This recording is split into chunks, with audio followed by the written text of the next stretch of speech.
So good morning, and on behalf of the NorthNet Library System, welcome and thank you for attending today's panel discussion on mental health supports for disaster preparedness and recovery. My name is Jackie Brinkley, and I'm the System Coordinator for NorthNet. The session today is being recorded. Unless you are presenting, please stay on mute and turn off your video camera. The link to the recording will be posted to the project website and will be sent to all participants for sharing with those who were unable to attend. And we've mentioned this before, but as you come into the room, please sign into the chat and with your name and your library or your city or county location.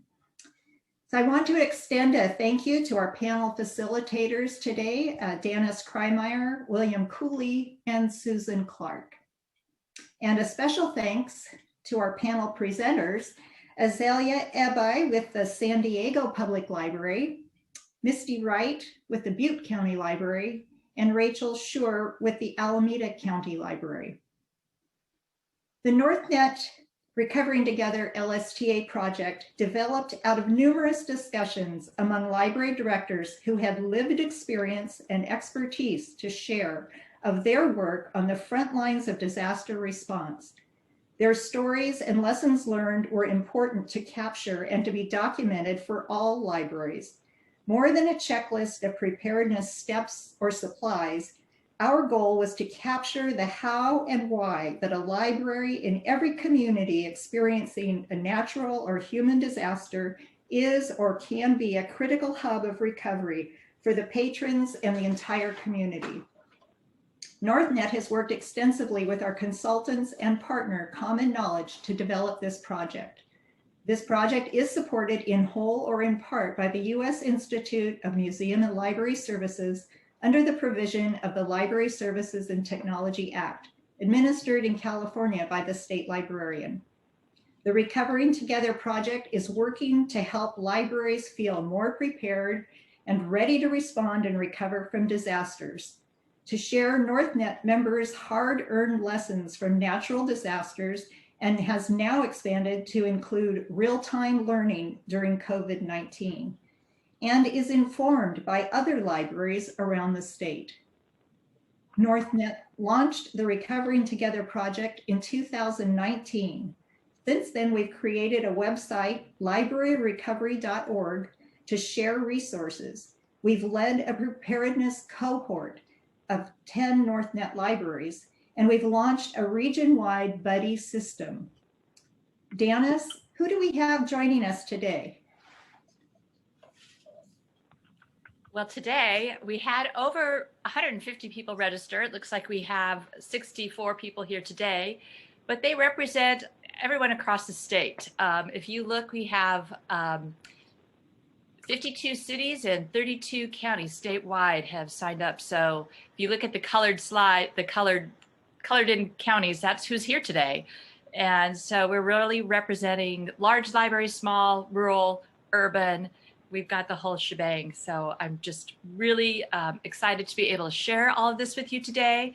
Really appreciate that you took the time out of your busy day to join us, and thank you for joining us.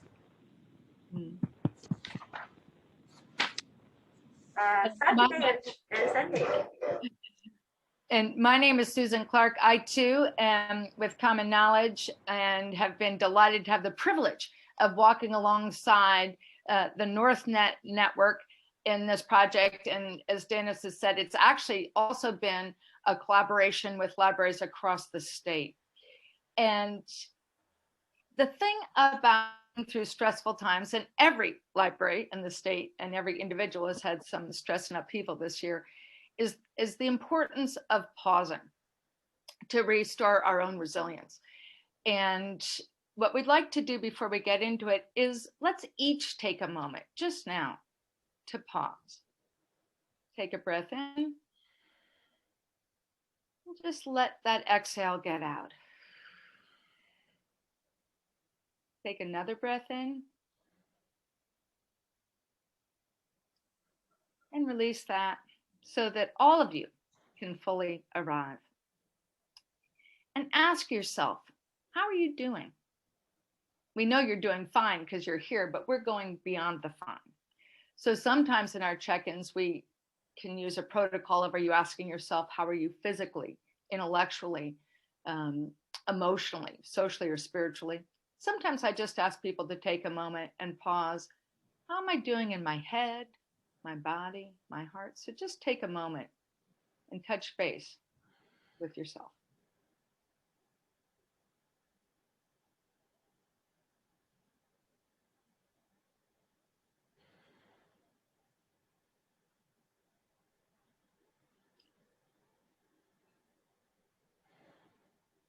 You can certainly do this longer, but we just want to acknowledge that we are all extraordinarily multidimensional people in multidimensional situations. And we've seen in our work in Recovering Together that it is the power of the pause. We had the good fortune of working with 10 cohort teams who were increasing their preparedness for disasters in the midst of also adapting to COVID. And the difference between libraries that are able to really take advantage of what Jackie called those hard-earned lessons, hard-earned lessons learned, is that power of the pause to see, how am I doing and how are we doing? And our work on this project has been informed by in-depth interviews, group conversations. But one quote that stands out to me is Mel Lightbody, who recently retired as library director in Butte County, who was there during the campfire in Paradise, said that one of her biggest lessons learned is she spent about 5 months going before she paused to check in with herself and take care of herself. And she said, I want to share that lesson with others. Please take care of yourself. So what we're going to do today is, first of all, thank you all for taking the pause individually or the pause together with those of you who are here with colleagues at your library, to say, how are we going to develop our understanding together of mental health supports around disaster and recovery? And we'll start by getting some shared understanding about how we think about the library's role in resilience. The Recovering Together project has prepare, respond, recover, but at the heart of it is a goal of really wanting to be a more resilient organization, supporting resilient, thriving communities. Then we have our 3 amazing panelists. We're excited about the things that they're going to share. And then a powerful part of this experience together is the collective wisdom of the people on the call, some of whom we know have already done a deep dive on this topic. You might be newer to this topic. Wherever you are, your questions, your input, the exchange, that's powerful too. And then William is going to take us through a distilled summary of some really helpful supports in the patron and community facing side of things, and also the staff and volunteer side. And we will share resources and next steps for how we hope this conversation will keep going.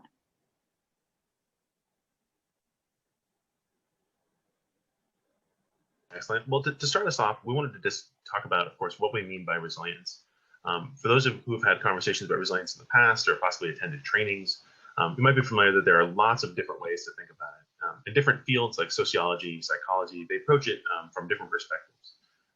So on the right side of the screen here, you'll see that there are lots of different ways that people kind of conceive of resilience, both at the individual and at the kind of group level.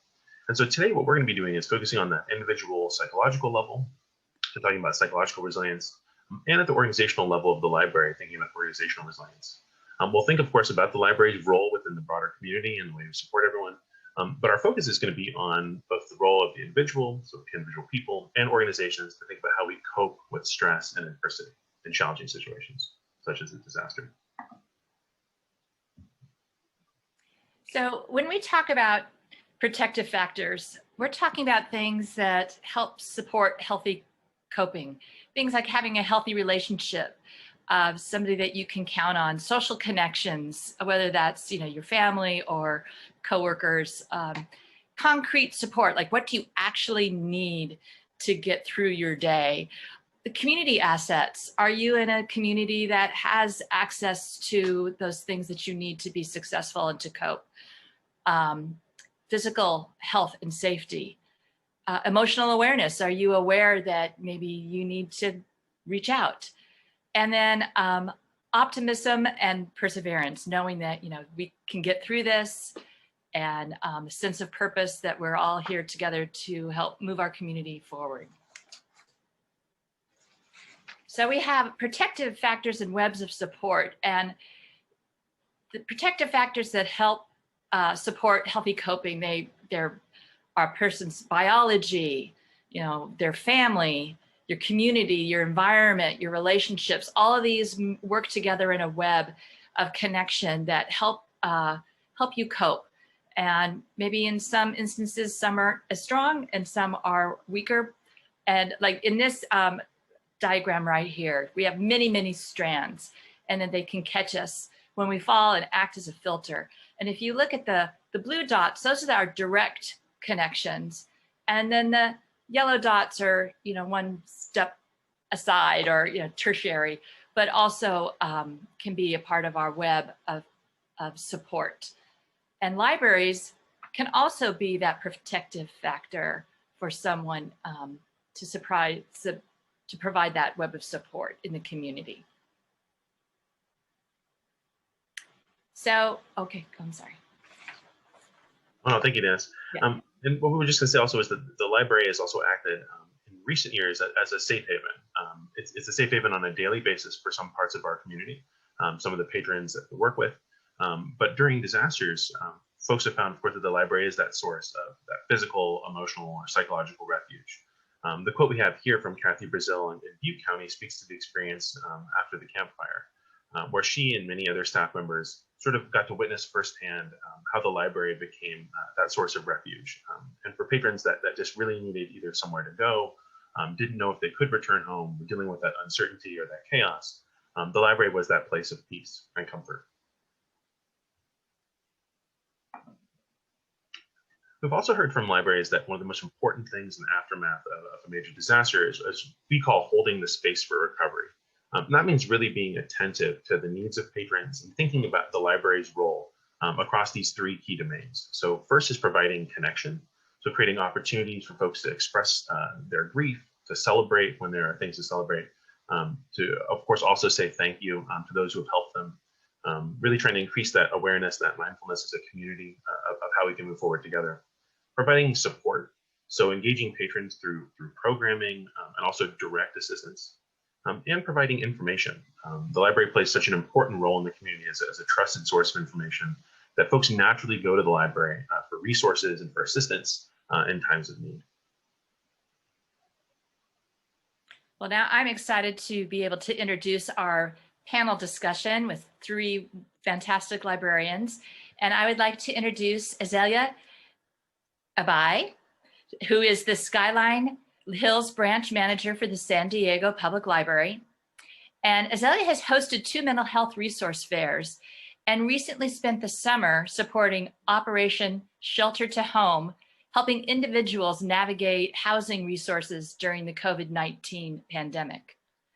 And I'm also pleased to welcome Misty Wright, who is the Chico branch manager for Butte County Library. And Misty led Butte County's project team as part of the CSL Mental Health Initiative and brings a unique perspective, having started her career in the South, a region extremely familiar with disaster recovery. And we also have with us today Rachel Schur, and she is the Albany Library Manager for Alameda County Library.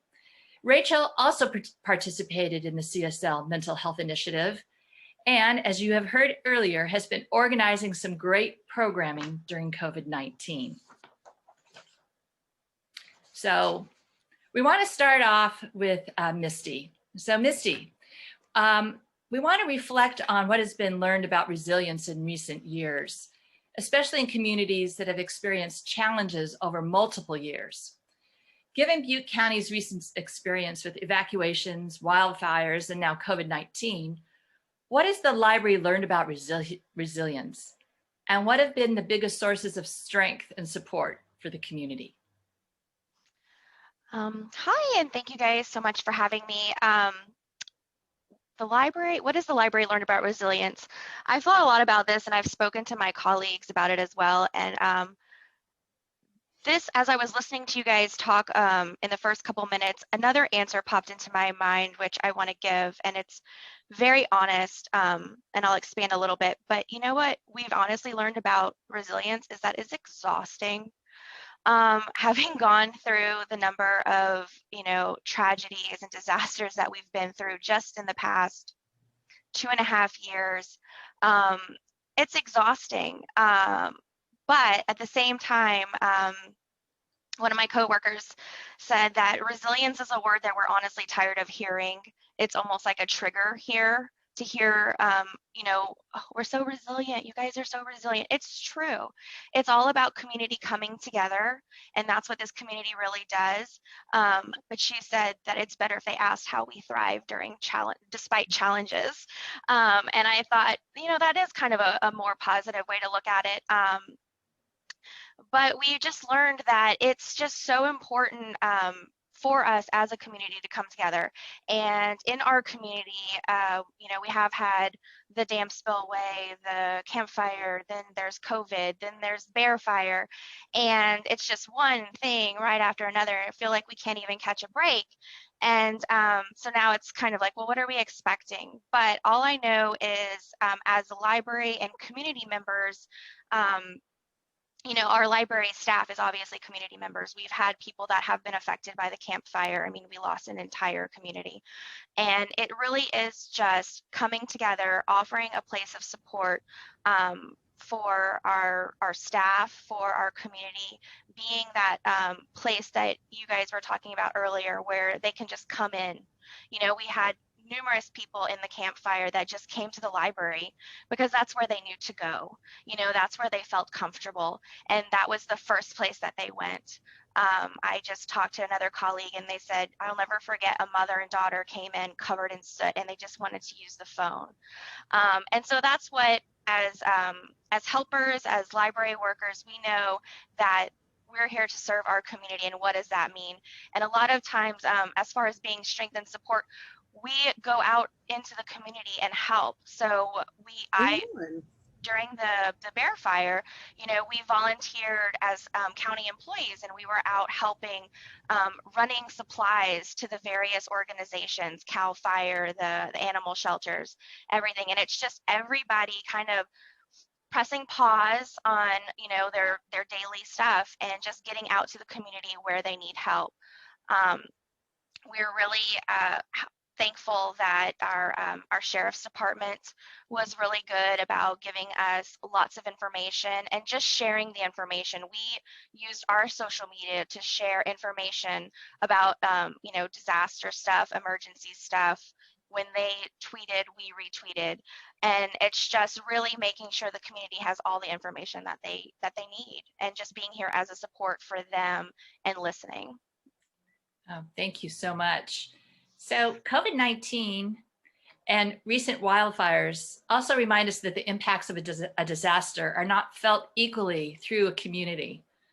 For populations that are more vulnerable or have been historically marginalized, these events can be particularly devastating. And this is for all three of our panelists.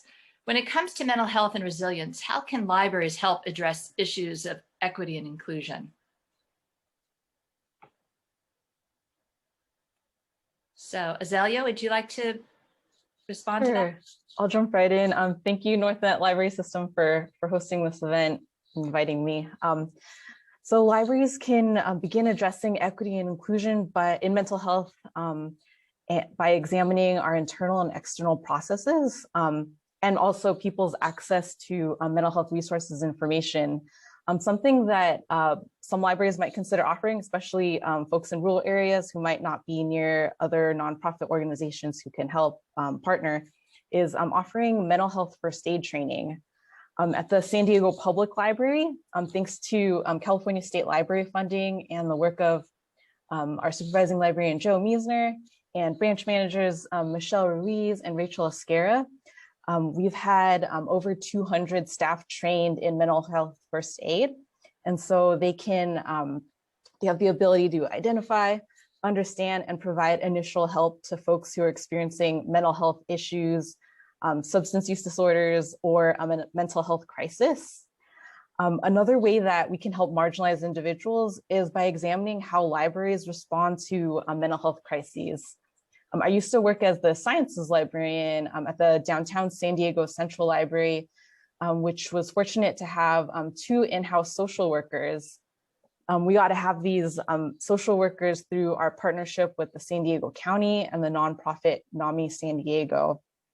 And I got to work really closely with them. Their names are Natalie Prez and Janine Nadal, and they're from NAMI San Diego. And it was through their work and just the fact that they established themselves as experts that staff, they felt comfortable consulting them and connecting with them to help de-escalate mental health crises and respond appropriately to patrons using their communication skills and their resources. I think that if we can prioritize diverse staffing, a healthy work culture, mental health first aid training, and partnerships with social services, that we can begin addressing equity and inclusion. Great. Oh, and that's them inside the library, and that was us outside of the shelter. That's great. Rachel, would you like to comment or chime in? Yeah, I would add to what Azalea said, the mental health first aid training. My staff took it, I took it. It was so incredible. I don't think anyone will ever feel prepared when there's a mental health crisis, especially if you're not a mental health professional, but it does help you feel more prepared. And despite it being uncomfortable to talk to somebody about their mental health, especially in a crisis, it's really important. So I would echo what Azalea said, get your staff trained, take any trainings you can take on addressing mental health and mental health first aid, but also keep in mind that even though we're all experiencing a collective trauma right now with the pandemic or with the fires in those communities, that there are still disparities in how that collective trauma is affecting different groups of people. And I think it's important to try to offer a wide variety of programs that will address that. I'm especially thinking about grief right now and how many people are losing loved ones. And I would love to organize a program just on how to grieve, especially when you can't have a funeral or be with your family and loved ones in person. Yeah, that's a really important thing that we're all missing out on. Thank you for sharing that. Misty, is there anything you'd like to add about equity and inclusion and reaching out? I would agree with the previous two, and also just to make sure that your staff is taken care of, just making sure, that their mental health is going well, because even if an event didn't happen to us, we still do experience that secondary trauma. I was not here in Butte County during the fire. I got here right around the first anniversary, and I didn't expect to be affected by the campfire. But I will tell you, after months of still listening to people's stories about what was happening, it started to affect me. And I could definitely tell that. And then of course we go into COVID. And so I know that the staff that were here were definitely affected that way. So just making sure, we had a staff day that we focused on mental health, and a lot of them did say, like the quote from Mel earlier, is they needed to realize that they needed to take time and pause, because that's not what we normally do. We normally put others before us. That's just kind of a human thing to do. And especially as library workers, it's always, trying to put our community and our patrons before us. But it was really important that we made sure that they stopped and they took care of their mental health. And we were really able to focus a lot of that during the pandemic times as well.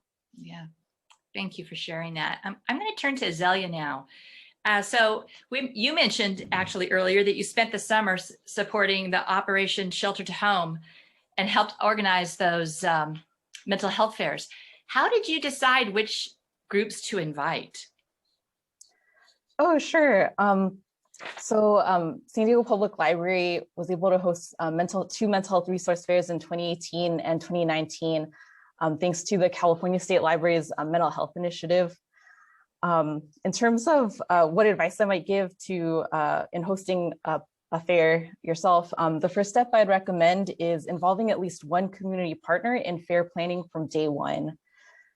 Each person that you invite to the table is going to bring with them a lot of ideas and a lot of connections that will help improve and inform your event. During San Diego Public Library's second fair, which is the flyer showing here, our committee consulted our in-house social workers, a professor from the San Diego State University School of Social Work, and also leadership from a mental health and drug and alcohol rehabilitation nonprofit. I think, even if you don't already have these relationships with organizations, just as a public library, you're already connected to local government, and you can reach out to your colleagues in public health and public health initiatives.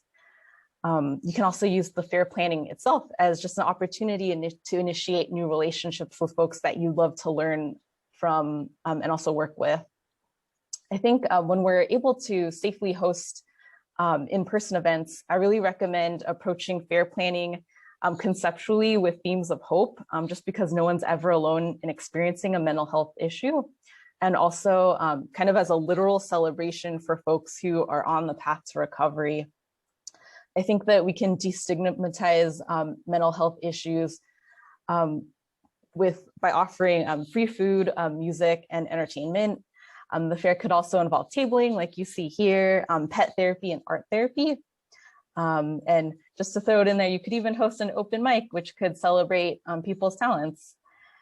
And then just because I feel like, well, our fair, we really strove to provide a lot.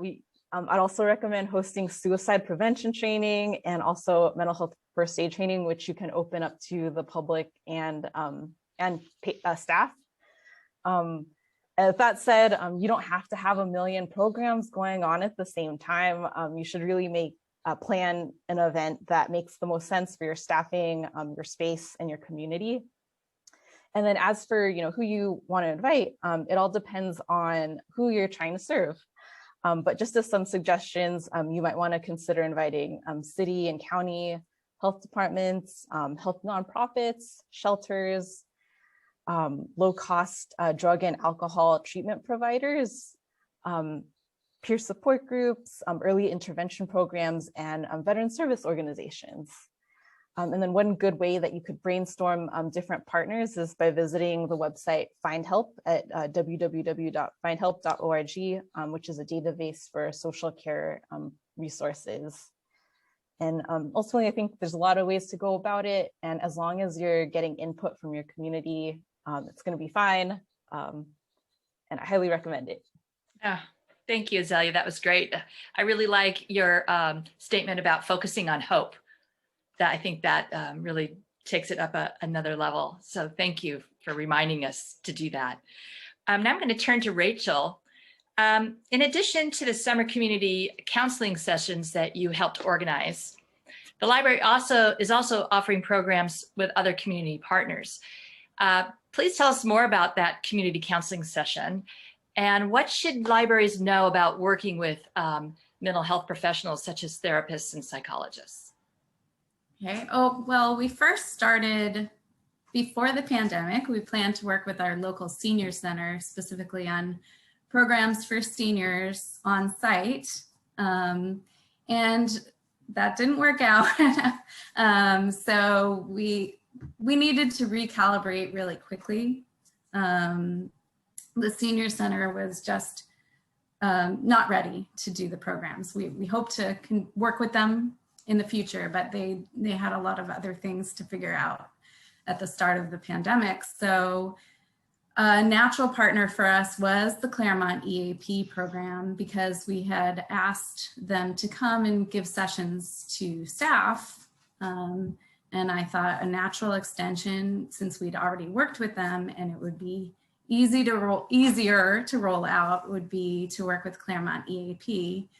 After we wrapped up those sessions, we learned a lot from the sessions, and we decided to continue, and we reached out to NAMI East Bay for those that don't know, NAMI is National Alliance for Mental Illness. And that's a great partner for us, specifically for my branch in Albany, because it's actually down the street. So once we have in-person programming again, we'll be able to, it won't be hard for them to come on over. I will say though, one of the not unanticipated silver linings of online programming like this is that we can reach out to so many more people. So people from all over the country or all over the world can attend these sessions. So I will say that to give some practical advice, the therapists, you don't just partner with the organization, find a partnership that works with you, for you and your organization, but also make sure that you talk to the specific therapist you're going to be working with, because therapists have different styles that might resonate with different people, and there's not one right or wrong way, but you want to make sure that you're on the same page as far as their style and how they're going to conduct the session.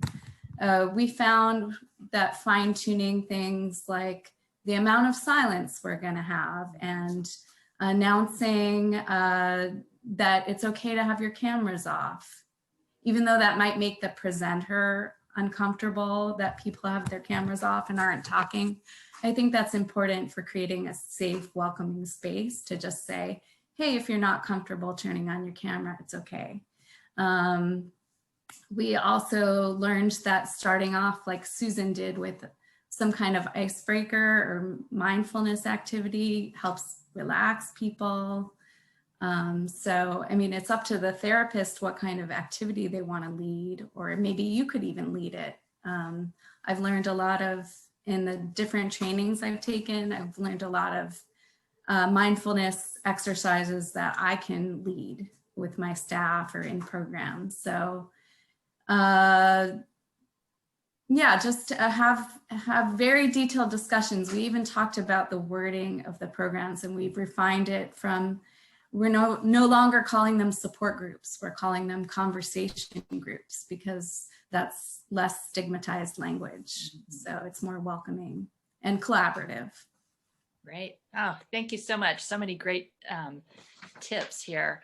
I'm going to turn back to Misty.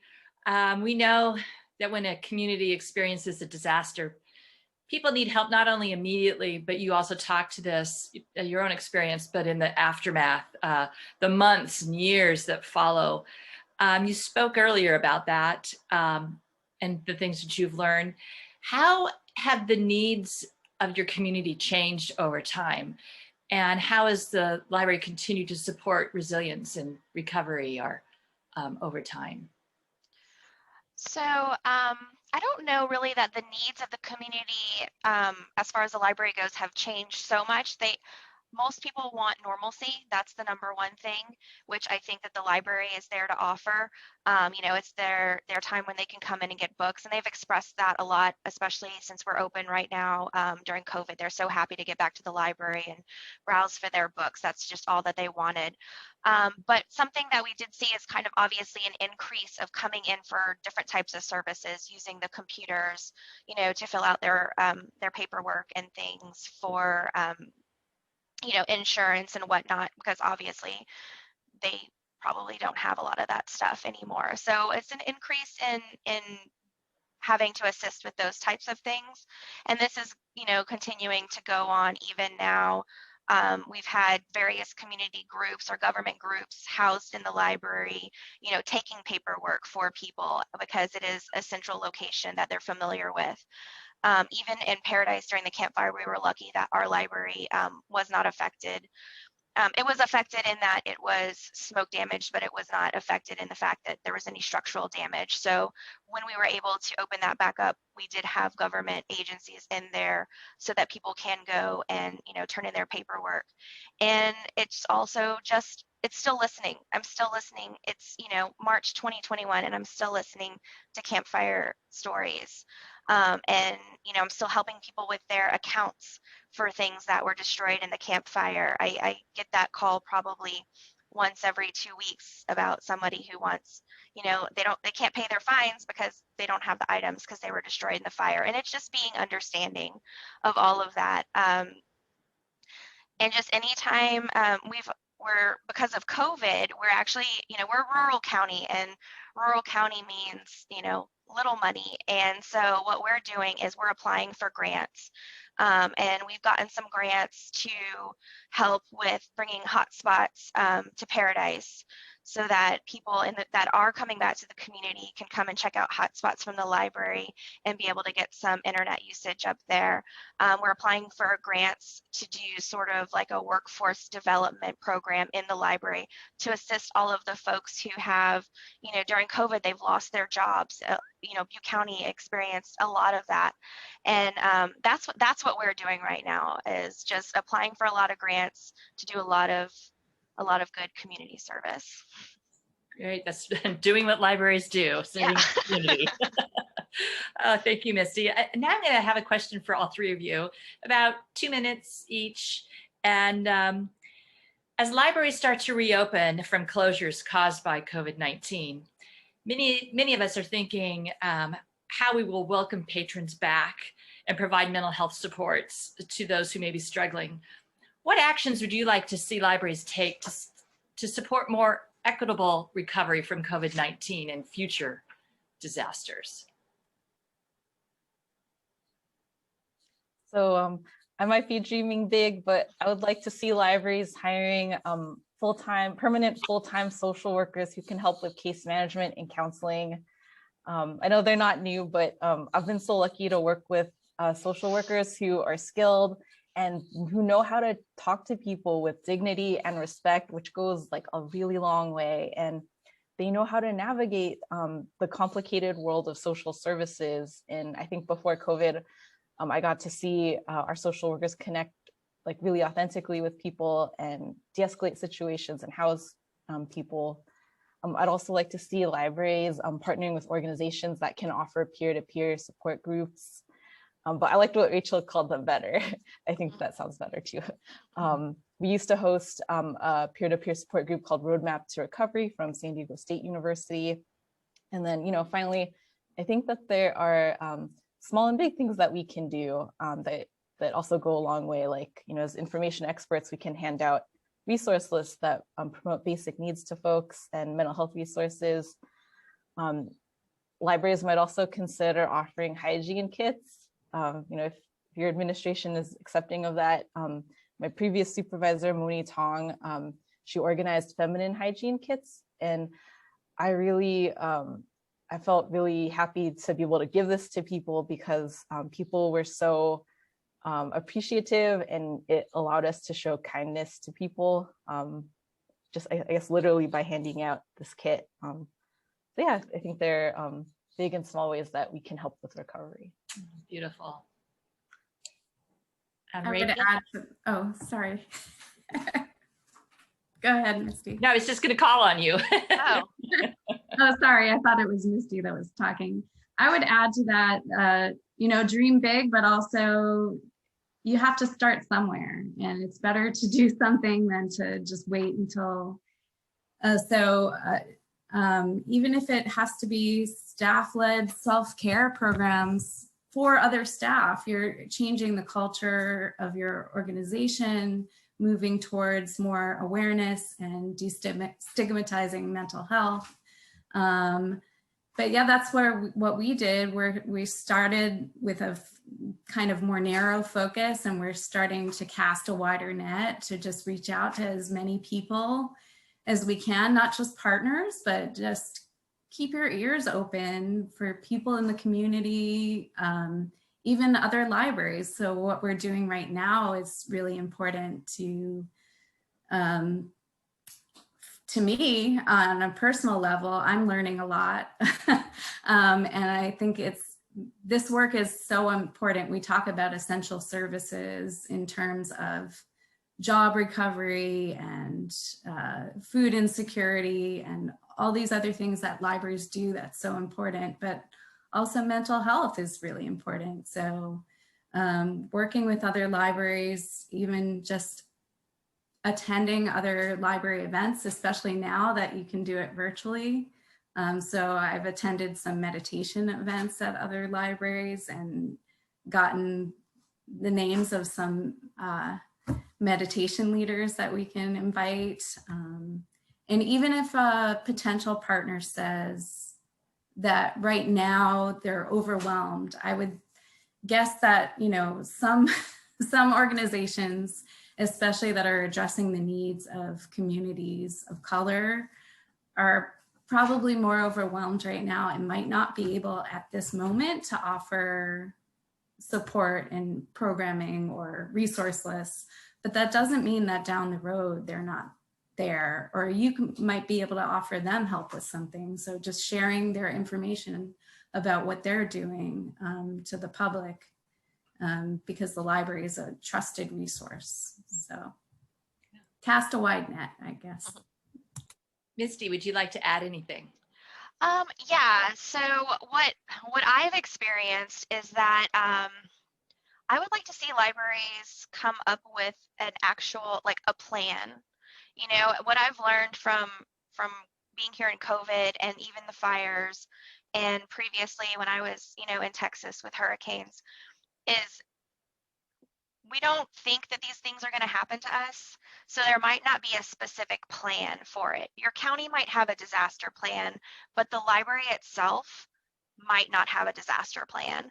And so I think coming up with a disaster plan for your library is really great, because as I've noticed here is it would put the staff at so much ease to know that there is like a step-by-step process that they are following, that we're not just flying by the seat of our pants making stuff up as we go. And that goes so far in assisting with their mental health, you know, in any of the disasters. And if we have a plan that we can follow, I mean, of course, everything's kind of changes, right? With COVID, we've changed day to day, but at least if we have a preliminary plan that we can start with, it reassures them. And I think, as we've talked before, staff mental health is so important, because if they can't take care of their mental health, there's no way they're going to be able to help in any other kind of community mental health situation. Thank you so much. Susan. I think we're going to go over to Susan now. That was really great. Thank you so much to our panelists for that rich discussion. And I too want to add my thanks for the conversation, which exemplifies how this Recovering Together project has worked with NorthNet and its partners across the state, where you're exchanging real practical advice, what works, what you're trying, and also what didn't work. And that's how we're learning together. And this is an opportunity now to reflect together. You're in different stages of reopening relative to COVID. What can you do to support the mental health of your patrons, your staff, and volunteers? You may have heard ideas today you want to reflect on. You may have your own great activities, and it's the sharing and together keeping the conversation enriching. And, you know, you can also think about this in those three categories that William shared, the essential role of connection, support, and information. And I think we have about 10 minutes, right, William, for this conversation. And you're about to receive an invitation to go to a breakout room. Do not continue to take advantage of this ability to pause and do the peer exchange. Don't say you have to run back to your to-do list, because when you come back, we're going to be asking you to share in the chat what were some of the nuggets of wisdom that came out of your conversation. Looks like we'll have time for some Q&A for the panelists, and we've also got some excellent resources. So take advantage of this opportunity to build on this exchange so far. Learn from your peers from across the state, and we will look forward to hearing some of the highlights when you come back.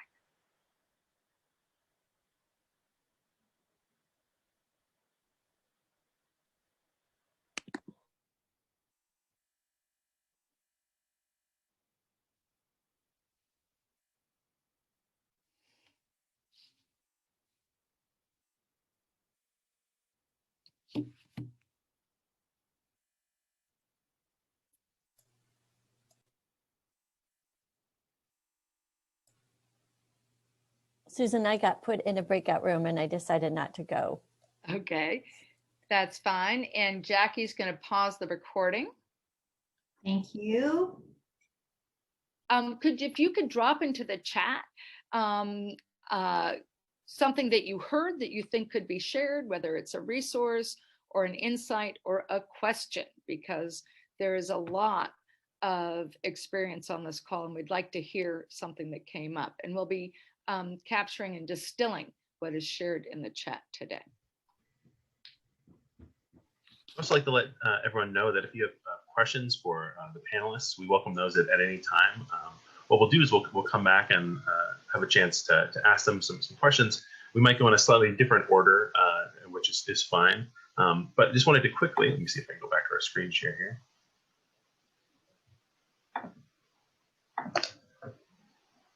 One thing that my group discussed, which I just wanted to share with the group, is also that we know that how difficult reopening is going to be for folks, because they're really eager, right, to, as folks have often said, right, get back to normal. Or as Missy said earlier, they want that sense of that refuge in the library. They want to return to normal. They want to get back in the library they're so familiar with and feel comfortable in. And so that we're feeling that collective challenge of how do you then, provide that feeling of connection when you can't get as physically close to someone as you used to be able to sit down with them.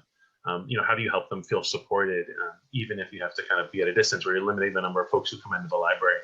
And so those are shared challenges for everyone across the state. I would say the more that we can talk about them and also talk about how we communicate and message that to patrons in the community, the better off we'll be, because there's just some things that we have a really challenging time of getting around. And we are all, as we've said over the last year, we are at the mercy of local public health officials when it comes to capacity limits and that kind of thing.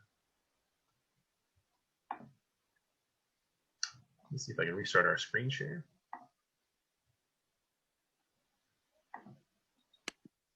I'm going to ask our panelists, get you back in here again. What guidance would you have for any libraries interested in learning more about mental health, and books and resources that you would recommend?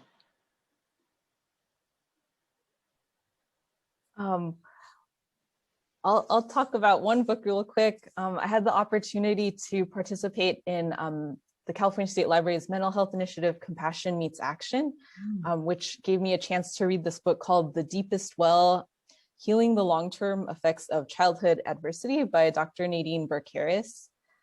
In this book, Dr. Burke-Harris, she talks about how something she calls adverse childhood experiences, or ACEs, are a nationwide health community crisis, and that all our communities, regardless of socioeconomic level, are impacted by ACEs and toxic stress.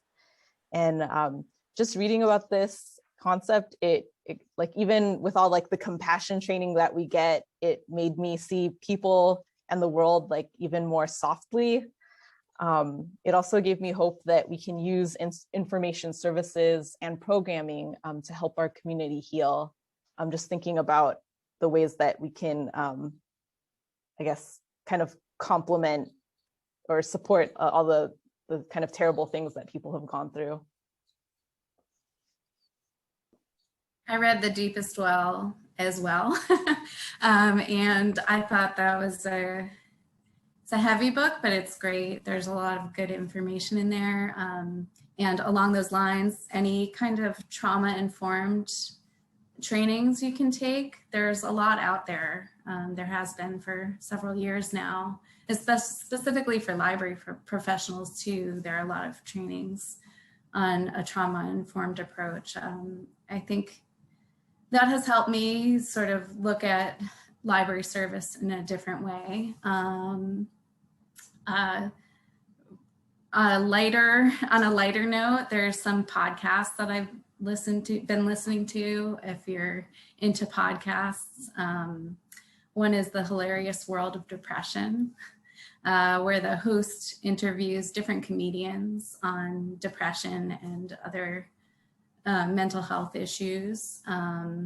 So it's funny, but also practical and destigmatizing. I like another podcast called 10% Happiness, I think, or no, I'm not sure I remember the exact name. I listen to it all the time, but I don't look at the name. There's a lot of practical advice in that podcast, and it's a wide range of topics. And then I'm reading a book called Together that I keep going back to. I've been reading it for months.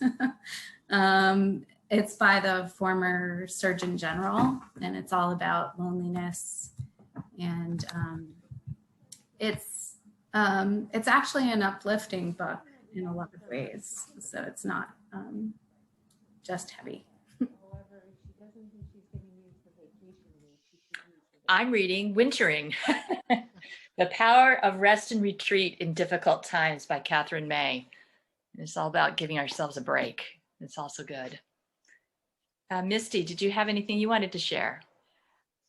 Well, I think as far as libraries go, I think it's really important to seek out, any kind of mental health training. As was mentioned earlier, I know we've participated in the mental health initiative as well, and currently we are participating in Book to Action, with our focus being on mental health. And so for our community, we are going to be reading Rising Strong by Brene Brown to focus on the R word, resilience. But another book that I, kind of recommend would be Maybe You Should Talk to Someone by Lori Gottlieb. I think it's really important to, destigmatize seeking out help for mental health. For so long, a lot of people thought that was, a weak thing to do, and it should actually be as normal as going to your primary care physician for, your 6-month or yearly checkups. Like, it's something everybody should be doing, because we all have, we all have bad days. We all just need somebody to talk to. And especially, during this time, during a pandemic, we may not be able to be around friends and family as much. So seeking out mental health assistance wherever you can, I think, is so important. And we need to normalize that in our staff, in ourselves, and in our communities. Thank you.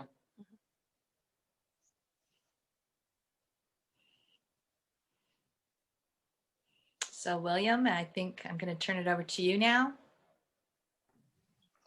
Sure, and we were wondering, of course, everyone feel free to add any questions or comments you'd like to the chat. We've been really appreciating everyone's contributions so far, and thank you for sharing links.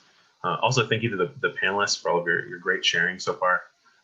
One question, which we did have kind of for the panel, at least as libraries are thinking about, of course, the return of patrons, COVID-19, and library reopening, one of the conversations that's been going on is also how to engage volunteers, because we might be having different relationships with volunteers than we've had in the past, either not able to let as many volunteers into the library, or volunteers playing a different role maybe and not being as patron facing as maybe in the past. And I'm curious, and Misty, certainly in Butte County, volunteers play an important role, have for a long time. Isaiah and Rachel as well, curious for your thoughts, but how do you see engaging volunteers in mental health and helping them also feel empowered to reach out and connect with patrons if they need help?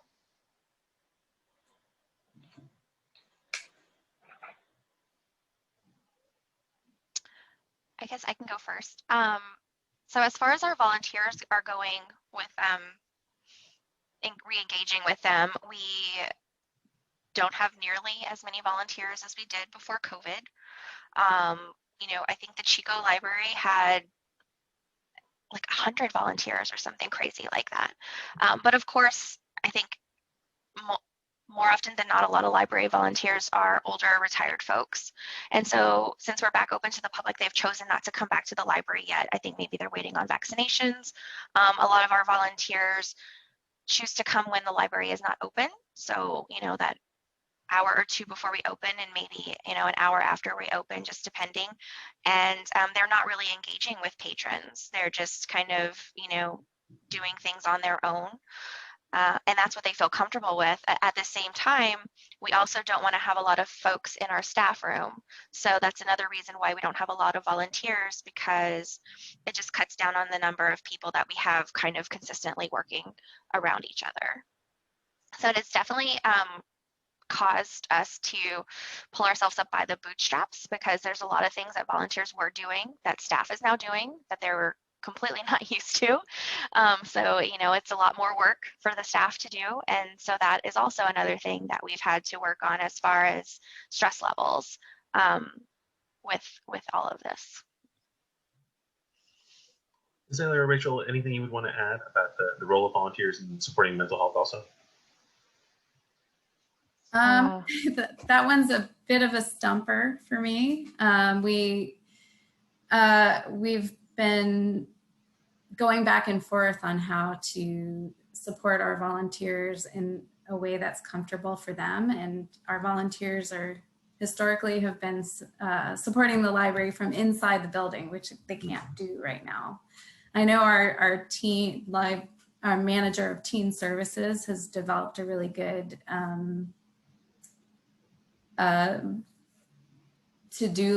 task list for teen volunteers, but we're still working on what our adult volunteers can do, because like I said, most of the work that they've done has been on site.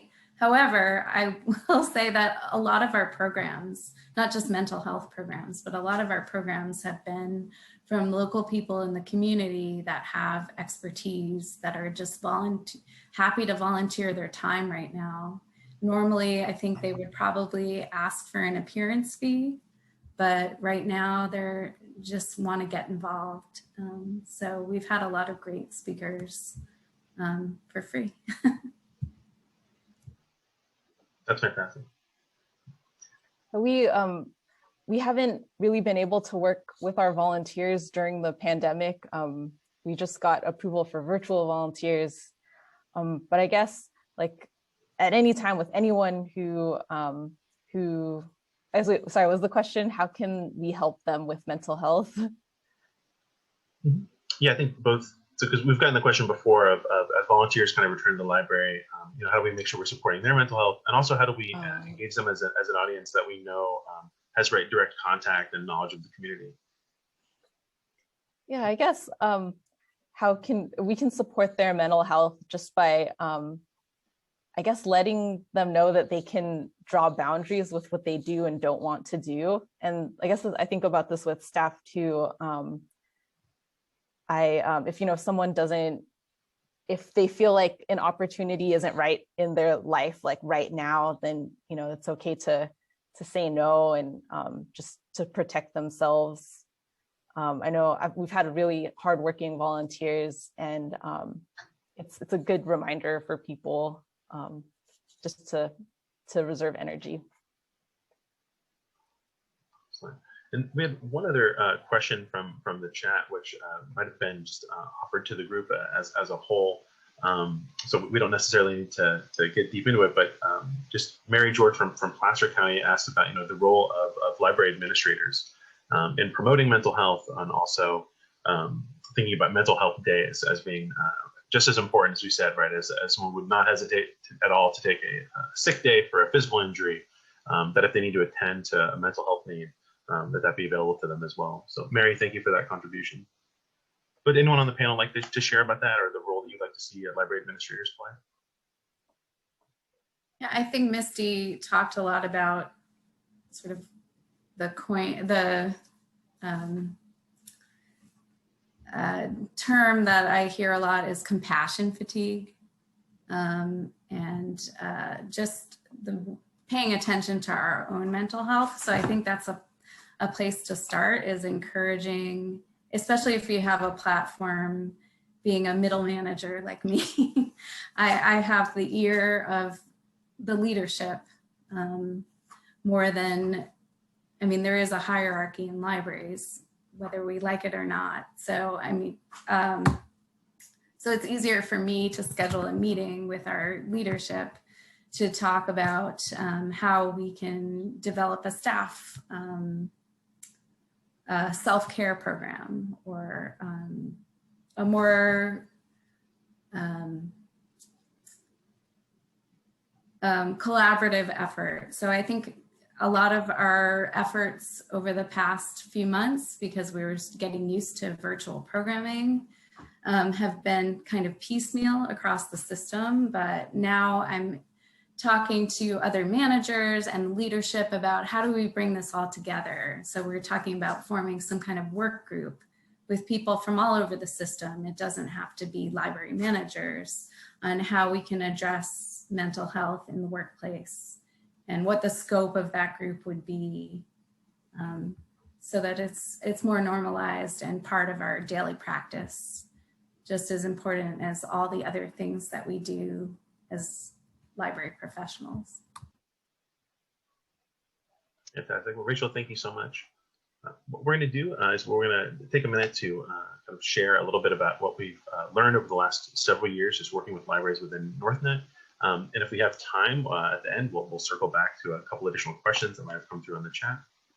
And so what we wanted to do was share just what's been learned about support for patrons and how libraries supported patron mental health in recent crises. And as we said at the beginning, libraryrecovery.org features a lot of resources, including some that we're going to share today. In the recover section on the website, you'll see that there's these lists of key recovery steps, and two of them that we're going to be talking about are holding the space for recovery and then helping the community heal. So that's going to be kind of our patron focus. Some of the resources we'll share in a little bit about staff and volunteers are also available on the website and include more details. So the first thing always we say is that the library has a huge opportunity to promote healing and connection. In the images you see here are from Butte County and Sonoma County after the wildfires they experienced in 2017 and 2018. And that the library has this important role to play in celebrating milestones, reopenings, inviting people to come back. It's going to look a little bit different, of course, because of COVID protocols, but still inviting community members, of course, to share in those expressions, as we said earlier, of grief, celebration, and thanks. And that's looked different ways in different communities. Depending on the type of disaster you have, you may have different opportunities, right, to ask folks to express thanks or gratitude, to contribute to special collections, and also to build in healing kind of reflection activities in the library programs. Really appreciated Rachel's examples earlier about how libraries can even just have a centering activity at the beginning of programming. Same thing. This is an example of folks in Butte County, Shasta County, and Tehama County have all done activities over the last several years to create cards thanking first responders and also local folks in the community to kind of do outreach. Sonoma County is doing a letter writing campaign now for folks that are homebound during COVID. This is an example from Sonoma County of how the community also just welcomed folks back and shared the things that they felt grateful for after the wildfires in 2017. I know many of you your libraries were involved in the Wildfire Story Project that was put on by Story Center.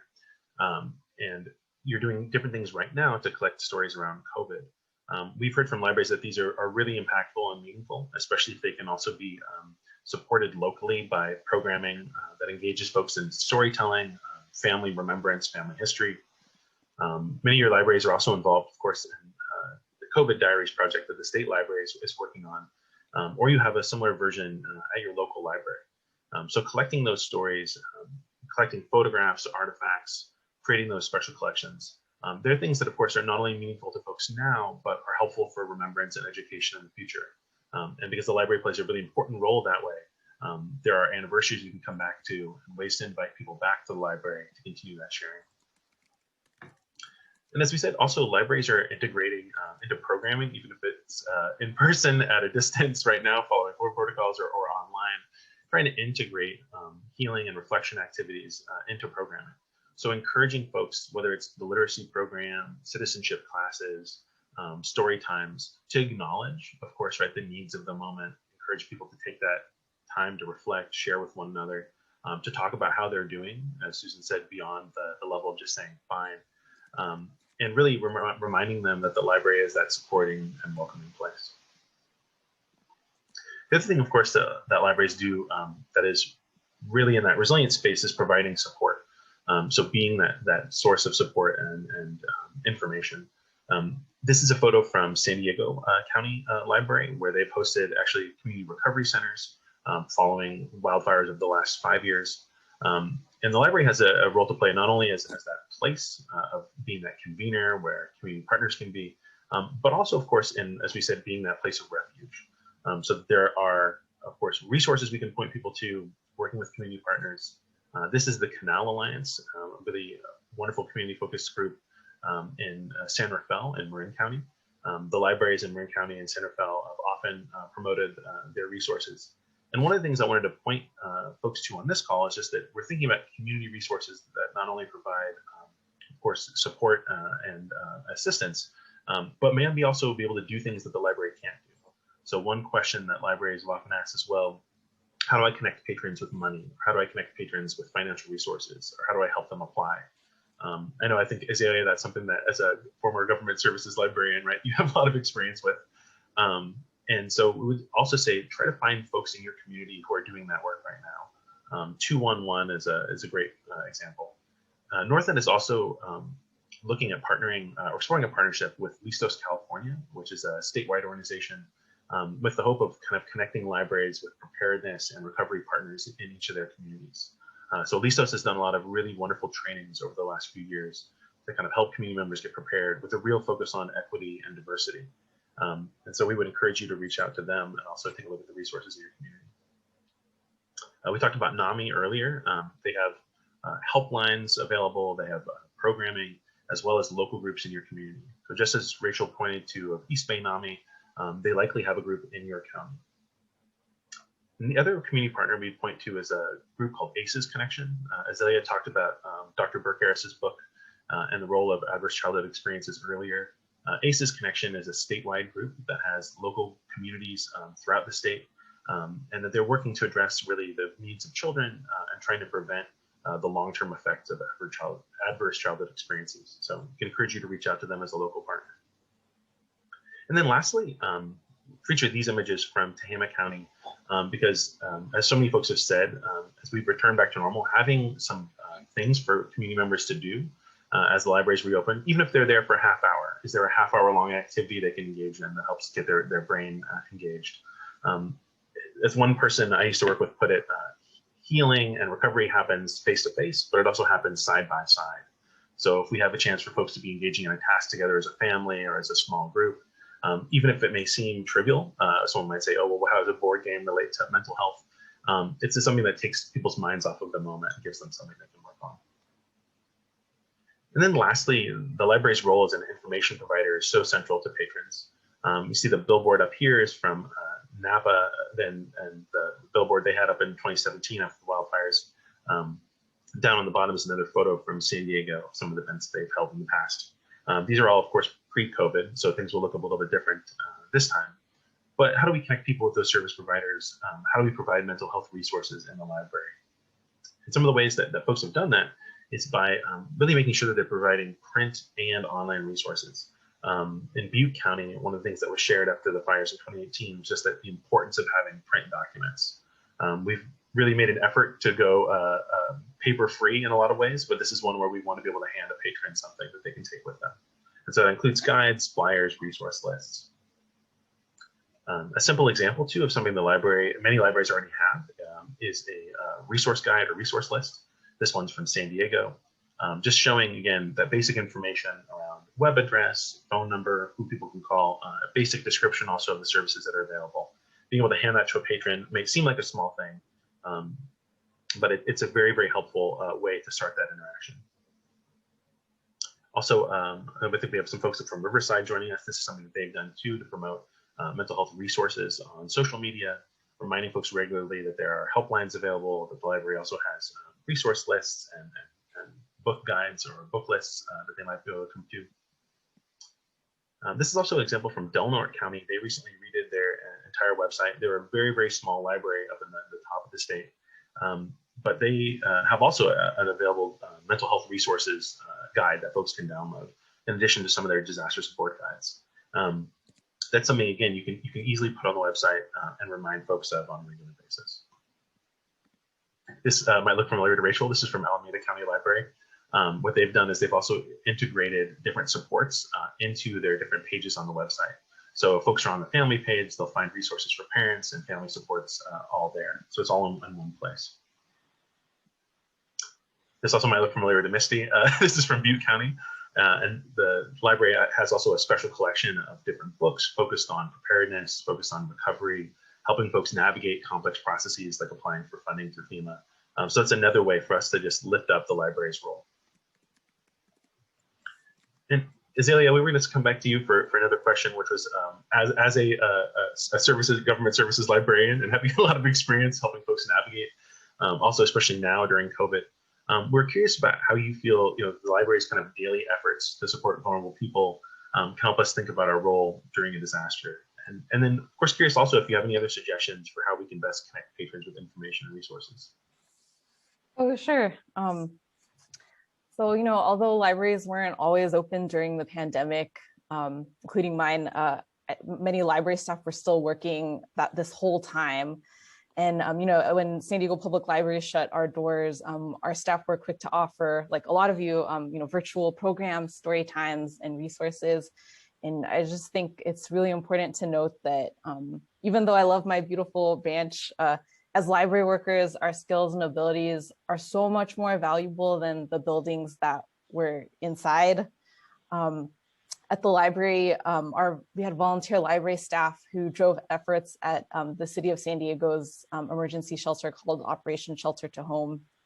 And last April, our library director, Misty Jones, was called to serve as the Deputy Director of Incident Command.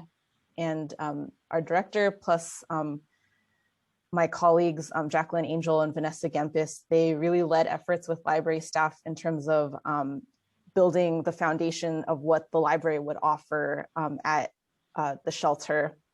So we had library staff taking temperatures, serving meals, offering tech help and e-government help. And so, even though we were outside of the library, we were still using, basically our event planning skills and our information literacy skills. And when I had the opportunity to be a housing navigation assistant, I was helping people, do what I was doing in the library, basically like finding and using e-government and, helping people evaluate that information. And so, yeah, I think that, I guess really what I'm saying is just like, we were literally like supporting vulnerable folks using library skills like inside or outside the library. Thank you so much, Azalea. That's perfect. And it's what we've heard so many times, right? Is just that librarians have a unique ability. And so drawing on that skill set, the same things we do every day, we can do during a disaster or a crisis. Lastly, we're going to move through this section pretty quickly because we're coming up on the end of our time together. But there's also a lot of resources available for supporting staff and volunteers. As was mentioned earlier, we'll be emailing all of these out to folks. We'll have a really great extensive resource list that panelists have contributed to, and we've also gathered from other libraries statewide. So some possible next steps for libraries with staff can be, of course, educating staff, helping folks to become more aware of just trauma and the role of ACEs in the community, creating opportunities also for sharing amongst staff in a safe and healthy way, encouraging self-care, important every day, but particularly important as we've seen during COVID-19. Some of the examples we've heard earlier about mindfulness, lifting up the ways folks are helping and sharing. This is a resource that we'll share called the Positivity Center. Oh, thank you, Susan already shared it. It was created by Claremont EAP, and it includes a lot of resources, including some free guides to things like mindfulness and meditation, which we'd encourage you to look at. And then also we talk a lot about self-care, but one of the things that's come up with libraries in the NorthNet region is talking also about community care. So how we care for each other within the library, making sure that we're engaging folks in that peer support. So are we having those small group check-ins, conversations with one another about how we're doing healthy debriefing, also where we're not unloading on someone after we've had a challenging interaction with a patron, but making sure we're talking to them and saying, hey, do you have a few minutes to talk later today? I had a really hard time this afternoon. So you're allowing them to think about what might be occurring later on. And also just thinking about how we build resilience into library culture. As Misty said, there are some folks too, right, who may be not wanting to use the word resilience at this point, but thinking about how they can thrive amid challenges. So talking to your staff about how they want to talk about it is also important. And then the State Library and others have done such an amazing job of providing training, particularly over the last couple of years. And so we would just encourage you to avail yourself of all the training experiences, as well as ones that, as Misty said, are available locally with your community partners. and with your employee assistance programs. So the state's mental health initiative is fantastic. They created a curriculum with info people and Khalifa called Building Compassionate Communities, which we'd encourage you to look at as wonderful resources and touches on many of the topics we discussed today more in depth. Mental health first aid, which was also mentioned, fantastic example. And the work that Azalea that you shared that they've been doing in San Diego County of training, or San Diego training so many staff members is wonderful. Lastly, the Recovering Together website is where you'll find resources from today's meeting. We'll be sharing the video of the presentation along with downloadable PDFs, resource guides, and additional resources. Those will be sent out to all patrons, but also posted on the website. And lastly, we encourage all of you to contribute your stories and resources. The intention from NorthNet of creating libraryrecovery.org was to be a resource for the entire library community. And today is just another wonderful opportunity to engage statewide. So if you have a story or a resource you'd like to share, please feel free to email me at the link you see there. I'll go back to you, Jackie. Thank you, William, and thanks Susan and Danis, and special thanks to Azalea and Misty and Rachel. It was just a really, really rich discussion, and your experience was just so valued. And thanks to the attendees. I really appreciate you attending, and please do bookmark our libraryrecovery.org website. It's updated often, and the resources are building. The content is being increased, and your input will help us do that. So we really appreciate this is an interactive project, and we really value all of your input. So with that, I'm going to close this session. And again, thanks very much for joining us. NorthNet appreciates your participation, and we hope to see you in our libraries, face-to-face, side-by-side, very soon. So thanks very much. Thank you, everyone. Thank you, Thank everybody. you. Great conversation. Thank you. Thank you.